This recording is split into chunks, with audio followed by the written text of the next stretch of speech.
is the Republican playing the hottest hand, Senator Marco Rubio. Senator, welcome back to Fox News Sunday. Thank you. Thanks for having me back. I know that you have a plan for how to fight ISIS, and I want to put it up on the screen. You say expand airstrikes, embed U.S. special ops with local forces, oust Syrian dictator Bashar al-Assad, and provide arms directly to Sunni and Kurdish forces. But, Senator, I want to ask you another specific question. In addition to that, would you also commit U.S. combat troops on the ground to fighting ISIS?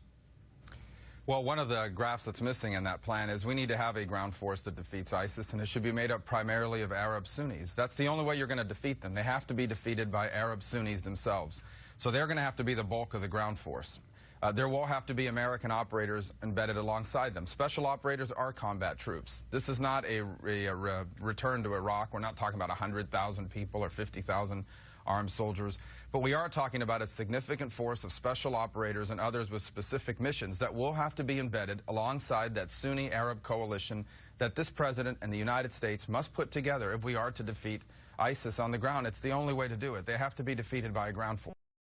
It has to be made up primarily of Sunnis. You are clearly one of the foreign policy hawks in the current GOP field, but some of your opponents note that back in 2013, when Bashar al-Assad, the Syrian dictator, used chemical weapons, crossed the red line and used chemical weapons against his own people, that you voted against the use of force, allowing President Obama to use force against Assad. Why is that, sir?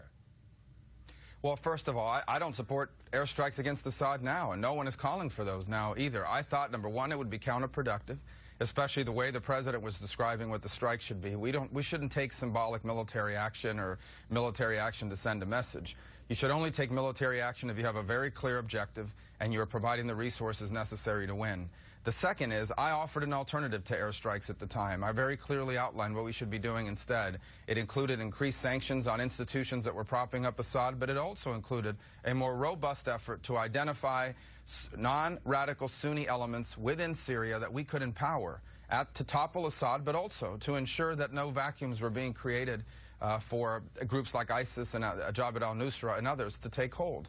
I felt that airstrikes, and I still do, against Assad at the time would have been counterproductive. He would have survived, he would have remained in power, and it would have strengthened his hand and allowed him to send a message to the world that he had taken on the United States and still held on. In fact, it may have even rallied some in the Arab world to his side as a result of such a strike. So those are the reasons why I thought that should not have been the appropriate response at the time. If military response is the appropriate response, I will support it. And in the case of ISIS, it is the appropriate response to have additional airstrikes. But no one's calling on airstrikes on Assad now, and I thought it was wrong then, too.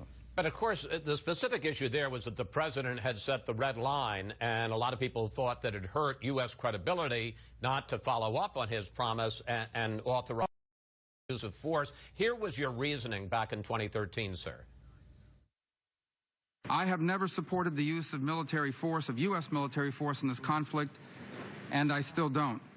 I remain unconvinced that the use of force proposed here will work. And some question the fact that in voting against authorizing force, you were voting along with Rand Paul, who you now call a committed isolationist. Well, but for very different reasons. Senator Paul didn't want us not to conduct airstrikes. He didn't want us to do anything involving that conflict. I argued that the red line being crossed should have meant the U.S. should have openly and actively engaged in identifying non-jihadist elements on the ground in Syria that were trying to topple Assad and empower them to not just topple Assad, but to be able to govern the country in its aftermath. I thought that should have been the response even before the president laid out the red line, and I thought that once he used chemical weapons, that for sure would have triggered that sort of response. It did not. And the result is not only that Assad is still in power, but now Russia has moved into the region, and these radical jihadist groups have taken advantage of the vacuum that was left behind. So it is true that we had the same vote, but for very different reasons. And in fact, I called for us to do other things instead, and Senator Paul and others said for us not to do anything at all, and I thought that was a terrible mistake. We've seen what the result of that has been. Senator, let's turn to what's become a very hot issue this last week, and that's the question of what to do about the Syrian refugees. You've put out a pretty firm line on that. You say you want to block the admittance of any Syrian refugees because you say, quite frankly, we don't have the information, the intel, the database to vet them properly. Does that mean that you will vote against the bill that was passed by the House this week overwhelmingly, which would allow Syrian refugees into the country but under tightened security? No, my argument is that we can't allow anyone in this country that we can't vet. And I believe that the vast majority of refugees that are trying to come here are people we will not be able to vet. Does common sense apply? Of course it does. A 5-year-old orphan, a 90-year-old widow, a well-known Chaldean priest. These are obviously common sense applications, and you can clearly vet them just by common sense. But what about someone who doesn't fit that profile? There is no reliable database that we can rely on. There is no existing government institution in their home country that we can call up and run them against. But I guess the question... We cannot vet most of these people. But the question the House bill, I think, is an appropriate response. And what you're going to find is a result of the House bill. But I don't understand, because the House bill isn't going to create the databases that you say aren't there. The House bill will require both the director of the FBI and of Homeland Security to personally certify that each person being admitted has been fully vetted and that they're confident that they're not going to be terrorists. They won't be able to do that in most cases, because even they will tell you in both, in private conversations, and some have said it publicly, that we do not have the capability today to fully vet people that are coming from that region of the world. We just don't have the access to information that will allow us to do that. But let me pick up on that if I can, Senator Rubio, because critics say that you and all the other Republicans, or a lot of the other Republicans, are misleading the American people about how detailed the vetting process is. They note that the UN now checks Syrian refugees out in refugee camps in the region for 4 to 10 months. Then U.S. officials pick up the vetting and screen them for 18 to 24 months. And they say, given how easy it is for those refugees to get into Europe, why would an ISIS operative want to wait 3 years, go through all of that vetting to try to get into the U.S.? Well, that question answers itself. The United States is the ultimate prize in their mind. If ISIS is able to conduct a successful operation in the U.S., or I believe even Canada for that matter, of the scale of what you saw in Paris, that would be an enormous bonanza for them in terms of funding, but also of recruits from all over the world. It would be a huge messaging win for ISIS and continue to grow their movement. The second point is, not that the vetting is not extensive, it is that the databases do not exist. When you're vetting someone, you are basically comparing them to information that you've acquired.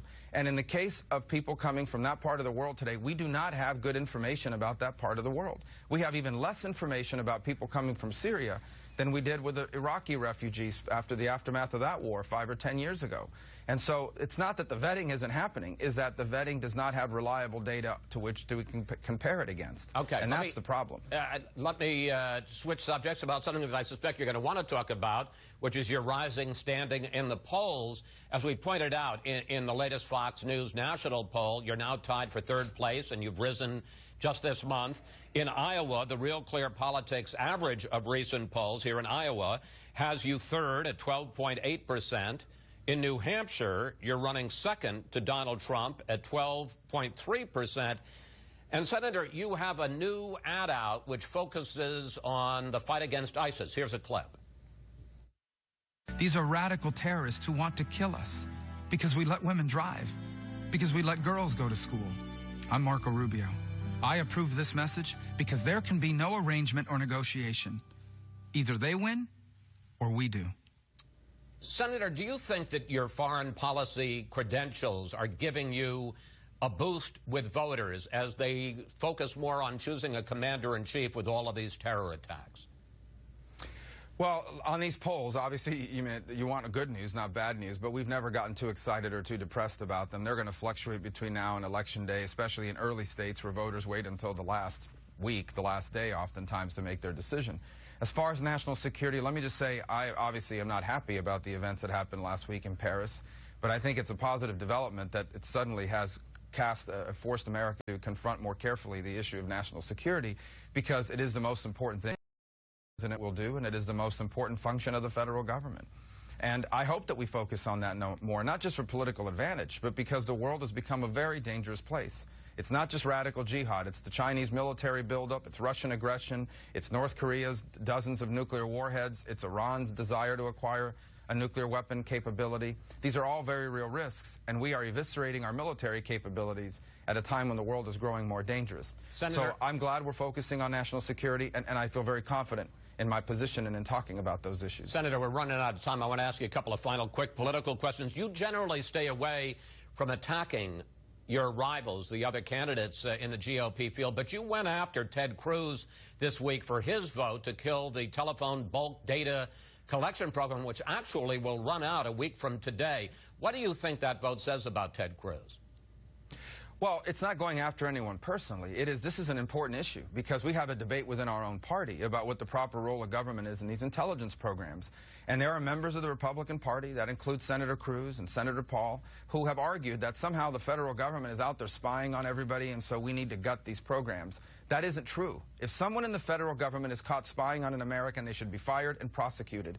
But these are valuable tools in the war on terror that allow us to learn more about these terrorists than they know about us, and allow us to identify them and potentially disrupt plots before they're carried out. And if you have voted to harm those programs and undermine those programs, then we need to have a debate about that, because it is a very different view of what the government's role should be in our national security. That is a legitimate policy debate. Absolutely. On the other hand, another legitimate policy debate, Senator Cruz has been hammering you in the last few days for your support for comprehensive immigration reform in 2013. Here is Senator Cruz. The Rubio campaign is trying very, very hard to change the topic of discussion away from Marco's longtime support and partnership with Chuck Schumer and Barack Obama pushing a massive amnesty plan. I got about 30 seconds left. Is there something personal between the two of you? No, this is a policy difference as well, except that Ted Cruz himself supported the legalization of people that were here illegally. He offered an amendment that actually would have allowed that to happen. Well, wait. And then 2 months after the debate on the Senate bill. But he says that was a poison pill to try to kill comprehensive reform. Well, that's not accurate. In fact, in September of that year, 3 months after that debate had ended, he was still telling the New York Times and others how he supported legalizing those that were here illegally. So if he's changed this position, then that's fine. He has a right to do that. He needs to answer the question of what he would do with those people that are here illegally. He's the only Republican candidate. In fact, he's the only candidate for president that's, to this point, refuses to answer the question of what do we do with people that are here illegally. And I think that's an important point. And I've laid out a clear plan forward on that issue. And, you know, I'm more than happy to continue to have the debate over that issue as well. Well, and we're happy to have you here to continue that debate. Senator Rubio, thank you so much for your time today. Happy Thanksgiving to you and your family, sir. Happy Thanksgiving. Thank you.